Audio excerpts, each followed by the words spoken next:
विद्यार्थी मित्रांनो, सह्याद्री ट्युटोरियल्समध्ये तुमचं स्वागत आहे. बोर्डचं टाइम टेबल कालच तुम्हाला मिळालंय, सगळ्यांच्याकडे आहे, तरी देखील मी त्याच विषयावर थोडंसं बोलणार आहे. कारण माझं काम काय माहिती आहे का, लक्षात घ्या की तुम्हाला थोडंसं अलर्ट पण करायचं आहे, मला बऱ्याचशा गोष्टी एक्सप्लेन करायच्या आहेत आणि इथून पुढची स्ट्रॅटेजी कशी असेल हे थोडंसं ठरवावं लागणार आहे. म्हणजे बघा आता की पहिला पेपर 23 तारखेला इंग्लिशचा आहे, 24 तारखेला कदाचित हिंदी असेल, 25 तारखेला मराठी असेल, पण बऱ्याच मुलांचा तो सब्जेक्ट नाहीच आहे, लक्षात घ्या. म्हणजे तुमचे जर electronics, IT, computer science, technical असे जर बायफोकल सब्जेक्टमध्ये कुठले असतील तर ते 11 मे नंतरच असणार आहेत. ओके, मग आता महत्त्वाचा मुद्दा काय की 23 एप्रिलला इंग्लिशचा पेपर झाल्यानंतर डायरेक्टली 3 मेला जवळजवळ फिजिक्सचा पेपर आहे. ओके, टेंटेटिव्ह टाइम टेबल आहे, मला मान्य आहे, पण दरवर्षी असंच असायचं. फिजिक्सला 4 ते 5 दिवस सुट्टी मिळत होती मुलांना. ओके, यावर्षी जरा अतिच होत आहे का, कारण ते बघा दरवर्षी एक्झाम केव्हा असायची, फेब्रुवारी महिन्यात, बरोबर आहे. मग त्यामुळे तेवढं शेड्यूल तसं व्हायचं. यावेळेस एक्झाम कुठं आहे लक्षात घ्या, मे महिन्यात. ओके, मग 1 मेची सुट्टी आली, ते सॅटर्डे संडेचं टाइम टेबल, तिथे सुट्ट्या आल्यामुळे आपण पुन्हा आणखीन 16 तारखेला कुठली तरी सुट्टी, ही कुठली तरी सुट्टी, अशा सुट्ट्या भरपूर आहेत ना, त्याच्यामुळे हा गॅप वाढलाय. अरे वाढलाय मान्य आहे, पण त्याच्यानंतरचं टाइम टेबल चेक करा ना. फिजिक्स नंतर एकच दिवस सुट्टी आहे, मध्ये लगेच केमिस्ट्री. आता केमिस्ट्री म्हणलं came first, came second, reactions, numericals, त्या डेफिनेशन्स, किती पार्ट मोठा आहे, एका दिवसात होत नाही, लक्षात घ्या. ओके, प्रॉपर रिव्हिजन सुद्धा होत नाही परफेक्ट. ठीक आहे, एक दिवस परत सुट्टी, एकच दिवस आणि लगेच मॅथ्स आहे. म्हणजे मला काय म्हणायचं तुम्हाला, लक्षात घ्या की आत्ताच तुम्हाला डिसाईड करावं लागेल की तुम्हाला हा सब्जेक्ट मोस्ट इम्पॉर्टंट आहे, केमिस्ट्री. हा बघा, बरेच जण काय करायचे माहिती आहे का, चला फिजिक्सला 9 दिवस सुट्टी आहे ना, पहिले 2 दिवस केमिस्ट्री करू, नंतर 2 दिवस मॅथ्स करू. ठीक आहे, काय हरकत नाही, आत्ता ह्या वर्षी शक्य आहे. गेल्या वर्षी मी तसं करून देत नव्हतो. 4 दिवस सुट्टी आहे ना, 4 दिवस फिजिक्सच करायचं मी सांगायचो. पण आता तसं नाही आहे, स्ट्रॅटेजी चेंज होणार थोडीशी, की यामधल्या दिवसांमध्ये जर तुमचं मराठी आणि हिंदी नसेल सब्जेक्ट तर तुम्ही केमिस्ट्री मॅथ्सच्या रिव्हिजनला थोडे दिवस वेळ देऊ शकताय. ओके, आणि ती रिव्हिजन तुम्हाला इथं उपयोगी नक्की मिळेल, नक्की पडेल. पण मी काय म्हणतोय, हे 9 दिवसातच रिव्हिजन करायचं आहे का, आत्तापासून करूया ना, आत्तापासूनच केली पाहिजे, लक्षात घ्या. म्हणजे तुम्हाला दुपारी 12 वाजता माझं जे लेक्चर मिळणार आहे ना, मी त्याच विषयावर बोलणार आहे. लक्षात घ्या की आपल्याला बोर्ड आणि CET सुद्धा आपल्याला बरोबर मॅनेज करावं लागणार सगळ्या गोष्टी. आणि मी एक म्हणतो काय बघा, की मी असं म्हणतोय की इथं एक्झाम ऑलमोस्ट एंड होते आपली, की समजा तुमचा बायोलॉजी पण सब्जेक्ट नाही आहे, ओके, PCM ग्रुप आहे, बायफोकल सब्जेक्ट आहे, तर 7 मेला एक्झाम तुमची संपते. ओके, आणि तिथूनच तुम्हाला CET साठी वेळ मिळतोय. माझ्या मते शेवटचा पेपर 23 मेला कोणता तरी आहे, म्हणजे सगळ्यांचा तो नसतोच पेपर, लक्षात घ्या. म्हणजे बोर्डची एक्झाम संपते 23 मेला. मग आता काय क्लिअर झालं, मग जर बोर्डची एक्झाम 23 तारखेपर्यंत चालणार असेल तर लगेच एका आठवड्यात CET होणार नाही. म्हणजे हे कन्फर्म झालंय की CET जून मध्येच झाली तर होणार, मे मध्ये होणार नाही. ही पहिली गोष्ट क्लिअर झाली. टाइम टेबल टेंटेटिव्ह जरी असलं तरी 23च्या अगोदर येणार नाही एक्झाम, गेलं तर पुढे जाईल, पण अगोदर होणार नाही, लक्षात घ्या. मग आता मे मध्ये नाही, जून मध्ये CET. मग मला सांगा 7 तारखेपासून वेळ आहे ना, तो वेळ अगदी प्रॉपरली युटिलाइज करावं लागणार, लक्षात घ्या. त्यावेळेस मी 100% सांगतो क्रॅश कोर्स आपला असणारच आहे, त्याचा तुम्हाला नक्की फायदा होईल. ओके, नेक्स्ट मी तुम्हाला सांगतोय काय बघा, आता जूनच्या काय पहिल्याच आठवड्यात नाही, समजा दुसऱ्या आठवड्यात एक्झाम स्टार्ट झाली, कोणता मोड असणार आहे, ऑनलाईन एक्झाम असणार आहे. एका दिवसात कंडक्ट होते का, बिलकुल नाही आहे. गेल्या वर्षीच 15 दिवस किंवा 20 दिवस, महिनाभर एक्झाम चालली होती म्हणूया आपण. आणि त्यात तुम्ही फार लकी असाल तर लास्टच्या शेवटच्या 2 दिवसात जर तुमचा नंबर येत असेल तर तुम्हाला तिथंही जून महिन्यातले 20 ते 30 दिवस पुन्हा मिळू शकतात. म्हणजे तुमच्याकडे CET साठी या वर्षी 40 ते 45 दिवस 100% प्रत्येकाला वेळ मिळणार आहे. मग तुम्ही म्हणाल बायफोकल सब्जेक्ट आहे आमचं, जॉग्राफी आहे, त्याचं काय, तर बाळांनो मेन PCMच आहे. तुमचा ग्रुप क्लिअर होण्यासाठी हे 3 सब्जेक्ट आहेत. बाकीचे सब्जेक्ट कसे आहेत लक्षात घ्या, की थोडा म्हणजे पूर्ण 4 दिवस सुट्टे तर 4 दिवस तुम्ही जिओग्राफी नाही करणार, 1-2 दिवस पुरेसे ठरतायत, लक्षात घ्या. ओके. आणि टेक्निकल, इलेक्ट्रॉनिक्स, कॉम्प्युटर सायन्स, प्रॅक्टिकलमध्ये तुम्हाला ऑलमोस्ट पैकीच्या पैकी मार्क मिळत आहेत. त्यामुळे एवढं टेन्शन नाही आहे. तुमचा सगळा फोकस CET वरती हवा आहे, लक्षात घ्या. कधी? 7 मे नंतर.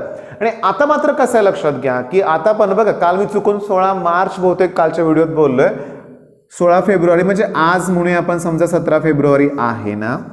बघा ऑलमोस्ट फेब्रुवारी महिना संपलाय, मार्च आणि एप्रिल पुन्हा 2 महिने आहेत. एक प्रकारे बॅलन्स स्टडी केला पाहिजे, लक्षात घ्या. म्हणजे कसं माहिती आहे का की बोर्डची प्रिपरेशन करत असतानाच कन्सेप्ट अशा क्लिअर करा की CETला त्याचा उपयोग व्हायलाच पाहिजे, लक्षात घ्या. मी तुम्हाला सांगू का, मॅथ्स आता गेल्या वर्षी सांगू का तुम्हाला मी की जेव्हा CETची ऑनलाईन एक्झाम झाली, ऑलमोस्ट फिजिक्स केमिस्ट्रीचं ऑलमोस्ट मोर दॅन 20 पेपर झाले, मॅथ्सचे बऱ्यापैकी 10-15 पेपर झाले, म्हणजे ठीक आहे. त्याच्या सगळ्या पेपरमध्ये मिळून 123 मिस्टेक्स होत्या. म्हणजे एवढे क्वेश्चन CET सेलकडून चुकीचे आले होते. ओके. आणि बऱ्याच मुलांच्या कंप्लेंट होत्या की त्यांचे क्वेश्चन्स बरोबर होते, ओके, पण तिथं रॉंग दिलं होतं त्यांना. मग CET सेलनं काय केलं होतं की पर क्वेश्चन 1000 रुपये चार्जेस लावले होते. म्हणजे चूक CET सेलची होती, पैसे मुलांनी भरायचे, बरं 1000 रुपीज भरून अप्लाय करायचं की त्यांना सांगायचं, CET सेलला मेल करायचं की हा माझा प्रश्न बरोबर आहे, तुम्ही तिथं मार्क्स द्या म्हणून. मेन मुद्दा सांगू तुम्हाला मी. पण त्यावेळेस CET सेलच्या कंडिशन्स होत्या की तुम्ही ज्या क्वेश्चनसाठी अप्लाय करताय की तुम्हाला वाटतंय तो बरोबर आहे, त्याचा रेफरन्स तुम्हाला टेक्स्टबुक मधून द्यायचा होता. म्हणजे ते पेजचा फोटो हे सगळं प्रोव्हाइड करायचं होतं. मग इनडायरेक्टली CET सेलकडून काय सांगण्यात आलं होतं की 100% क्वेश्चन हे टेक्स्टबुक मधले आहेत. मग जेव्हा तुम्ही मॅथ्सची प्रिपरेशन करताय ना बाळांनो, ओके, तर टेक्स्टबुक तुमचं परफेक्ट पाहिजे. टेक्स्टबुक परफेक्ट करा, थेरम सगळे परफेक्ट करा, बोर्डची प्रिपरेशन होते आणि तेच क्वेश्चन CET परत येणार आहेत. फक्त टाइम मॅनेजमेंटमुळे बऱ्याच जणांना तो प्रॉब्लेम होतो, पण सगळे क्वेश्चन्स तिथलेच असणार आहेत. मग माझं म्हणणं काय, तिथलेच क्वेश्चन म्हणजे अगदी आहे तसे नाही बाळांनो, थोडा व्हॅल्यू चेंज होतील थोड्याफार म्हणूया आपण, पण बऱ्यापैकी. पण अगोदरचे 16, 17, 18चे पेपर बघा, derivative, integration, application of integration, textbook मधले आहे तसे प्रॉब्लेम आहेत. मग मॅथ्सची प्रिपरेशन करा, आपोआप काय होईल, बोर्डची पण तयार होईल आणि CETची पण तयार होईल, लक्षात घ्या. म्हणजे मुद्दा काय की टाइम टेबल मिळालं की एक प्रकारची एनर्जी येते, आपल्याला कळतं की आपल्याला कधी एक्झाम स्टार्ट होणार आहे, ओके. त्याच्यानंतर CET कधी होईल त्याचा पण अंदाज येतोय. आणि यावेळेस लक्षात घ्या, ओके, चान्सेस आहेत, पेपरमध्ये न्यूज येतात की पुन्हा लॉकडाऊन लागेल. नाही होणार असं लक्षात घ्या, ओके. म्हणजे झाला लॉकडाऊन तरी एप्रिलपर्यंत तो टिकणार नाहीये, ओके. कारण आता वॅक्सिन काय ते लस अवेलेबल आहे, वॅक्सिन म्हणूया आपण. आणि कसं आहे माहिती आहे का की ऑलमोस्ट आता गव्हर्नमेंट एम्प्लॉईज असतील, नर्सेस, डॉक्टर, ह्यांना तर ते लसीकरण झालेलंच आहे, लक्षात घ्या. आता नॉर्मली आपल्यासारख्या लोकांना पण हळूहळू ते अवेलेबल होतील, कमी किमतीत मिळतील, लक्षात घ्या. त्याबद्दल सरकारचे आभारच मानले पाहिजेत. पण मेन पॉईंट काय की ती तसली अपेक्षा करूच नका एक्झाम पुढे जाईल वगैरे. मी कालच्या व्हिडिओत पण बोललो होतो, प्रॉपर अभ्यास करूया आपण, लक्षात घ्या. ऑलरेडी व्हिडिओज भरपूर अवेलेबल आहेत, पण मी पण आता रोज तुम्हाला स्ट्रॅटेजी बरोबर इम्पॉर्टंट क्वेश्चन्स, त्याच्यानंतर काय म्हणूया आपण, कुठल्या टॉपिकमधले कुठले क्वेश्चन्स केले पाहिजेत, कुठला टॉपिक पहिला केला पाहिजे, हे सगळं गायडन्स तुम्हाला द्यायला सुरुवात करणार आहे, ओके. म्हणजे आता आभार मानूया HSC बोर्डचे की लवकर आम्हाला टाइम टेबल दिलं, टेंटेटिव्ह आहे.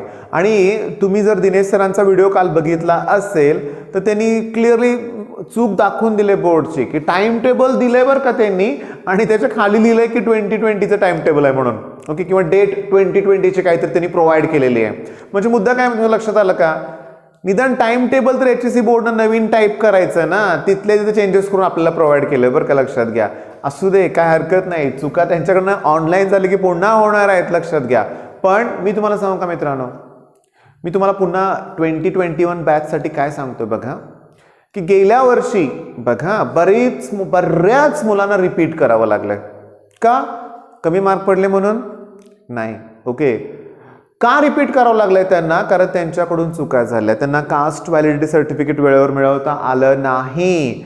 त्याच्यानंतर EWS सुद्धा इश्यू झाले, लक्षात घ्या. त्याच्यानंतर 10वीचे मार्क एंटर करताना चुका झाल्या, यामुळं रिपीट करावं लागतंय. अशी मुलं अनेक आहेत, ओके, तर मी तुम्हाला सांगतोय काय, जर तुम्ही तुमची कास्ट असेल, कास्टचं बेनिफिट मिळवायचं असेल तर कास्ट व्हॅलिडिटी सर्टिफिकेट इम्पॉर्टंट आहे बरं का. ओके, त्याच्या आत्तापासूनच तुम्ही मागं लागा, कॉलेजमध्ये पाठपुरावा करा. जर तुमचं रेग्युलर कॉलेज असेल काही इश्यू नाही आहे, तिथं ते करूनच घेतलं जाणार आहे.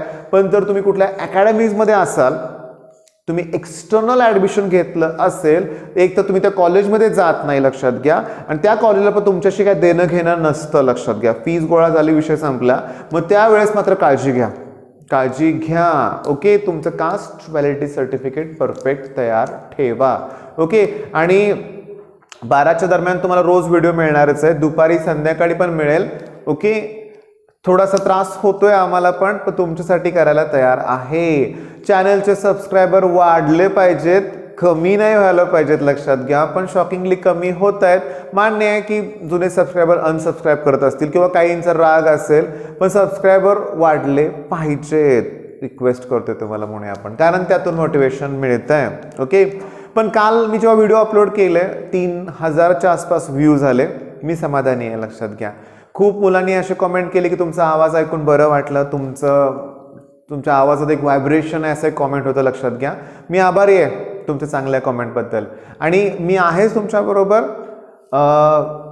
मी तुम्हाला सांगितलं की केमिस्ट्रीची परफेक्ट तयारी करायची आहे आपल्याला, मग त्याच्यासाठी आपण तुम्हाला व्हिडिओ लेक्चर्स प्रोव्हाइड करू. ठीक आहे मित्रांनो, मग बेस्ट ऑफ लक, धन्यवाद.